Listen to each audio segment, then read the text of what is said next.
All right, well, good morning, Scituate. It is September 29th already. Hope everyone had a wonderful weekend. And I know there were so many folks for the fabulous Fisherman's Fest that happened this past weekend. Thank you to everyone, all the volunteers, everyone. It's absolutely packed. It was a wonderful event. So I hope you're able to see that. A couple of things just to let you know what's happening this week. First, I'll go through some of the meetings that are happening. Tonight, Economic Development is having a meeting. That's at 7 o'clock. DEI committee tomorrow, Tuesday, they're having a meeting at 7. And the Capital Committee on October 1st, 6:30. Capital Committee 6:30. They're having a meeting as well. A few other things just of note. This upcoming Friday, there's going to be the Art Walk from 5 to 8. Wonderful event downtown by the harbor. Go check it out. Lots of great things to see. Take the kids. And then Sunday, the Fall for Scituate event, which is always wonderful. That starts at noon. Again, 12 to 4. Head up to North Scituate and check that out. It's always tons of fun. And with that, I'm going to send it over to our town administrator, Jim Boudreau. Morning, thank you. First up, I want to remind people that on Saturday, October 18th, from 10 a.m. to 1 p.m., the Scituate Commission on Disabilities will be hosting their annual Disability Accessibility event. It's going to be at Scituate High School Gymnasium. So residents, caregivers, friends, and families. It's organized by the Scituate, Hingham, and Norwell Commission on Disabilities, and it is always a great event.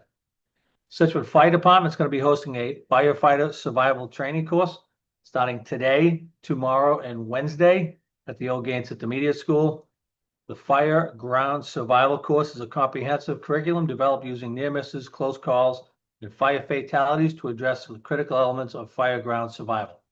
The course is presented by instructors provided by the International Association of Firefighters. It's sponsored by a Federal Regional Assistance to Firefighters grant. It is a train-the-trainer course.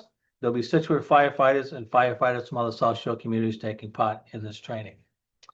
DPW updates. We continue work on Surfside Road, Seaside, and Oceanside on our seawall projects. Fall flushing will still continue in the area of the Rotary to St. Mary's, down the Driftway, and on the surrounding roads. Again, that work will take place after the buses have run. Please make sure you check your water before using it if there's any brown water caused by that flushing. The sewer in-pipe replacement that's going on, our lining of the sewer pipes to take out I&I continues. This week, we will be on First Parish Road, Damon Road, Tilden Road, and Hazel Ave. Next week, Jericho Lane, Jericho Road, and Scituate Ave. Please pay attention to the crews, and we ask that you, seems a little strange, but keep your toilet seats down as the work can sometimes cause pressure and splashing into your toilet when they're working outside your house. On Thursday, October 9th, the Scituate Library will be closed for the day for training. This is an annual event that we do to make sure our staff is completely trained in all aspects of what they need to do. Both book returns will be open and the library resume its normal operations on Friday at 9 a.m. Today, the town will be conducting fire pump flow testing at both the library and the public safety complex. This is an annual requirement that we check to make sure all the fire flows and the water is sufficient in case of an emergency. This may cause brown water in the area of the public safety complex or the library. So again, please check before you use your water or do laundry. Finally, the food pantry continues to see growing need and is appreciative of all your help. Most needed items: canned beets, canned spinach, Jello pudding, pudding cups, pickles and olives, microwave popcorn, canned sardines, canned salmon, canned clams, herbal and black teas, and canned beef stew. They can be dropped off at the food pantry during normal hours, and the bins behind the old gates, the Scituate Library, Shaw's, and the Village Market also collect for the food pantry. That's what I have for today, and I hope everybody has a great day. That's great. All right, thank you. Well, now we'll hear from Maria Fenwick. Good morning, Maria. Tell us everything that's happening with our schools. Morning. So last week marked the completion of this year's back to school nights at all levels. These are evenings when our schools are open to parents and caregivers, and we would like to thank all the teachers for their hard work preparing thoughtful and engaging presentations and materials, and just for being there to allow families to put a face with a name as we embark on a new year. Thank you also to families for carving out the time to attend. If you were not able to attend, please know that teachers are still available via email if you have any questions. That homeschool connection is really important for ensuring student success. We would like to remind families to download and use the new Parent Square app. This is where you will receive updates from your child's school and find a calendar of upcoming events. This is a new app this year. Very soon, the district's new website will be finalized as well.